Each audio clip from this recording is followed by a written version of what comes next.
Hey everyone, welcome back to my channel. So today I wanted to do a video not like one that I've ever done before, so I don't really know how this is gonna go, but I basically wanted just to give, I guess, my sort of tips and insights onto growing your Instagram page.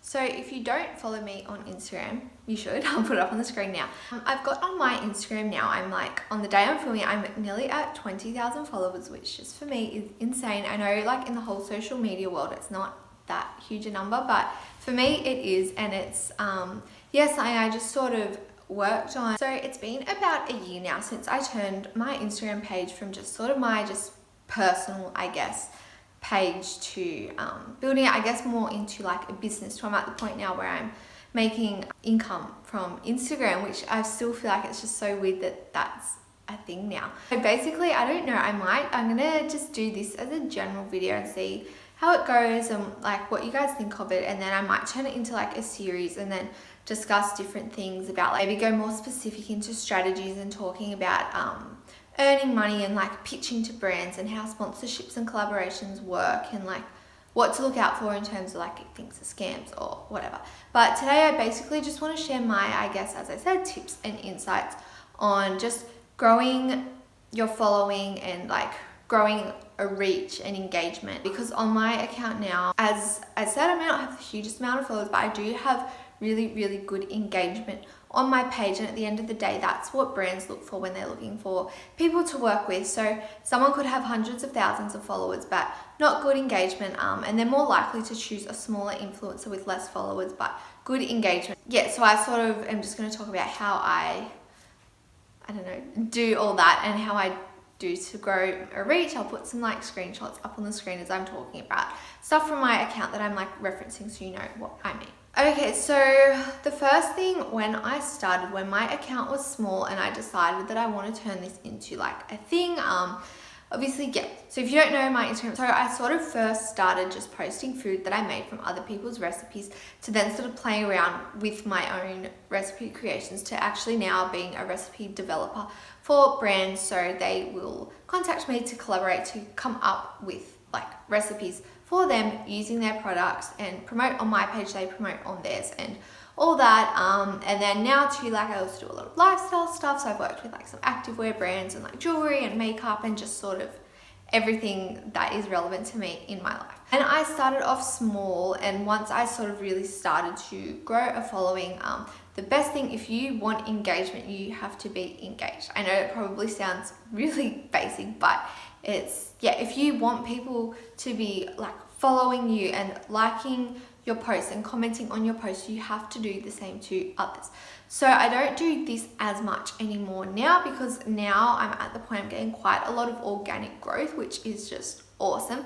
But back when I was really just starting from nothing, trying to build followings, I would dedicate sometimes it'd be like an hour a day where I just sit on my phone on Instagram and engage with other people's accounts. So that can be up to you whether you want to follow a whole stack of accounts. And then obviously though, never follow to unfollow, because no one likes that. Like, just don't be that person. Don't follow someone and then as soon as they follow you back, unfollow them. Like, and especially too, then you run the risk, if you unfollow them, they could probably just unfollow you back. So follow accounts if you genuinely want to be seeing their content and all that. Follow them, or either just go onto someone's page and just like their photo, like a whole stack of their photos and comment on their photos, because then at least that way you will be in their notifications, your name will be there a whole bunch of times. They're most likely to go and click onto your account, and that's where it comes to you and the content you're putting out. So yeah, they like your content, they'll either, you know, return some likes and comments, they'll possibly even follow you. Even if they don't follow you, again, it's still engagement, which is still really good. So how to find these accounts. Now this is, obviously I started just doing like food, but I'm gonna just talk very broad. It can apply to whatever your content is. So how to find these accounts to engage with. Firstly, like, I would start going, if I find like a bigger sort of influencer or account that's in that sort of same niche and doing the same type of post. So whether it's food, whether it's lifestyle, whether it's like just aesthetic, whether it's homewares, like whatever it is, just find someone that's doing similar content to you but at a much higher level, and then you can just go through people that are like following them or people that are commenting on their photos. So then you can go click on their account and that, or searching by hashtag. So like for me, I would be typing vegan. I'm sure that's got like millions of hashtags. Sort of find one that's a bit more relevant to your niche. So whether you do like easy vegan recipe or something like that, something that's still got maybe like tens of thousands of posts, so that there's still gonna be content there. And then just once you've got that in, go into like the recent posts by it, so you know what accounts are active, because there are a lot of inactive accounts on Instagram. And then yeah, just go through like the recent, find a page, go give some of their photos some likes and some comments and stuff. And yeah, again, if you want to go, like, chances are of people following you back, it will be if you follow them, they will give you a follow. But if you don't want to like clog up your like feed with all these accounts, then you don't have to follow them, but just engage with them in some way, and they're likely to do that to you. So that's sort of, I started doing that. I started just going through and like following people, and I got lots of follows back really quickly. But then I sort of stopped doing that because I just was then following like my whole account feed. There was just too much content coming out, and I just found I didn't want to be following as many people, but people were still putting out really good content. So just by searching hashtags and just through other people's accounts and just going through a rabbit hole of like, if you see someone commenting on someone's post, then it's like go onto theirs and do the same and so on. But basically, yeah, just engage with a whole bunch of accounts, and they're likely to do that back to you. And then my next, jumping sort of segueing that into my next tip, is content. Now, you don't need the best equipment or anything to create good content. I started on just using my iPhone, just work with finding good lighting to get good photos, and just knowing how to sort of use the Lightroom app is what I use to like edit my photos, and just to really bring out the best of the photos, the best of the colors, adjust the lighting and all that. That can be a whole separate video if you want on how I like edit my photos. If you have really, really good content, that's also more likely to get people following you, so that when these accounts you're engaging with, when they click on your account, they're going to want to give you a follow and engage with you if you've got really good content. And that's the same with brands. Like, you don't need to have heaps and heaps and heaps of followers. If your content is really good, a lot of brands will want to work with that. So that would be, as I said, I think I'll do a part 2 on about like collaborations and how all that goes, because I started doing collaborations with brands from when I was at about like 4,000 or 5,000 followers.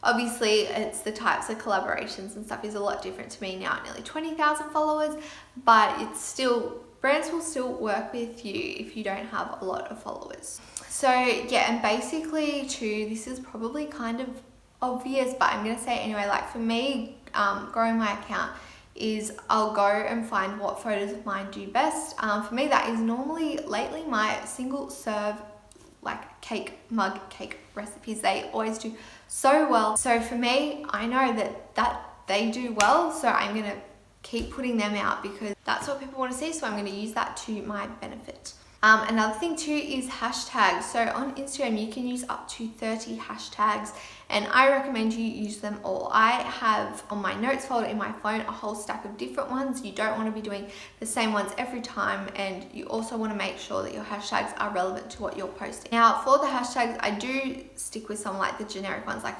vegan, that has millions and millions and millions of photos with that. But I try to do maybe like half of them. So I'll say do 15 of the really big hashtags, and then I'll do more niche ones just so it's easier for people to find you. So then, yeah, when I'm like searching in like to finding accounts to engage with, you're like, people are more likely to find you. Or people, if you're doing, again, I'm using just my recipes as an example because that's what I know. Like if I'm doing, say, vegan cookie dough, I don't know, if I do that hashtag vegan cookie dough, people that are wanting to make a recipe with vegan cookie dough, if they search it, they'll find you.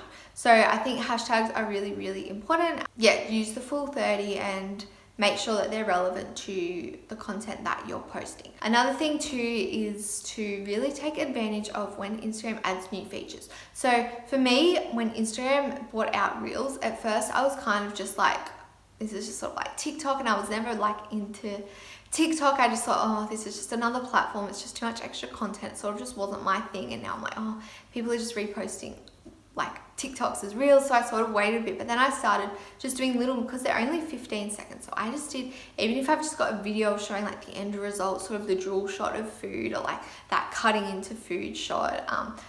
That's sort of, I started, and then I was doing like just little mini recipes, and yet they're only 15 seconds, so it's so quick and easy. And like once I did that, that really, really like, because Instagram wants to reward you for using their new features and stuff. So that's what they're going to put your reels on the explore page, and that's again where people can just find you. Like, they're not even going to look for you. Instagram is just going to put you on that explore page right at the top, because they're like, thank you for using like this new feature and stuff. So I started doing reels, and that got me a lot of exposure. Yeah, so that's jumping on to the next thing. Instagram will reward you for using the app, so be consistent. And now you don't want to just be posting for the sake of posting, because again, you want to go back to having really good quality content.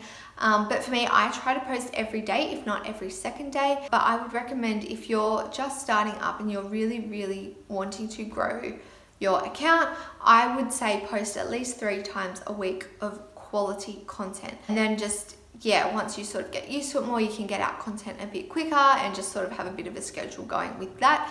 But if you are consistent on uploading, and again, if you spend time every day engaging with other people's accounts and just being active on Instagram, Instagram will reward you to that by putting your posts. There's no like chronological order anymore, so things like that will put you at the top of people's feeds. It will put you on the explore page, and it will just reach you out to a whole stack of people. And the last thing, which I think is one of the most important things, is be patient. It was very slow for me going up and up to get to, I think it was probably me getting to 10,000 followers took a long time. It was really slow, but it was still every day my like numbers and stuff were going up. But like, I'm at the point now, by implementing these things in the past, I like the other day I got like 500 followers in a day, which that was rare for me. But yeah, I'm at the point now, like my account, just me still being just consistent, is just organically reaching so many more people. And I think, yeah, the biggest thing is just be patient. And I know that can be like really hard if you're putting out this content and people just aren't seeing it. But if you keep doing it, again, it's going to be slow at first, but it will. Like, I'm not saying you're gonna get hundreds and hundreds of thousands of followers. Like, I don't know. Like, for me, my numbers are growing up fast now, but I feel like it's gonna come to a point where it's gonna plateau. And that's okay, because again, it's not about a number, and you don't want to do it just for numbers. Like, you want to do it because you're enjoying it. But obviously, yes, there is sort of, I guess, that, I don't know, ego, vanity type thing where it's, I don't know, like that's what for me, I feel like every time, like when I hit a new like thousands, like now I'm nearly at 20,000 followers, and I'm like, that's still just like so exciting. So like, obviously there is that aspect of, yeah, you do want to grow, especially like for me, like turning it into my business now. Like, the more people I reach, the better opportunities that I can get for myself and my career. That's just, be patient with it and be consistent, and just, yeah. Anyway, I think I'm gonna wrap that up now. So let me know too if you want me to do like a part 2 on sponsorships and like sort of how to pitch to brands instead of waiting for them to come to you and all that type of stuff. And yeah, if there's anything else in the world of like social media or whatever, that, and I'm not an expert, I'm just sharing what I've learned and things that I've done to grow my account. But yeah, if this video was helpful, give it a thumbs up. Leave me know in the comments below if you try any of these tips, or like if you have any other things that you found work for you. And yeah, I will see you guys next time. Bye.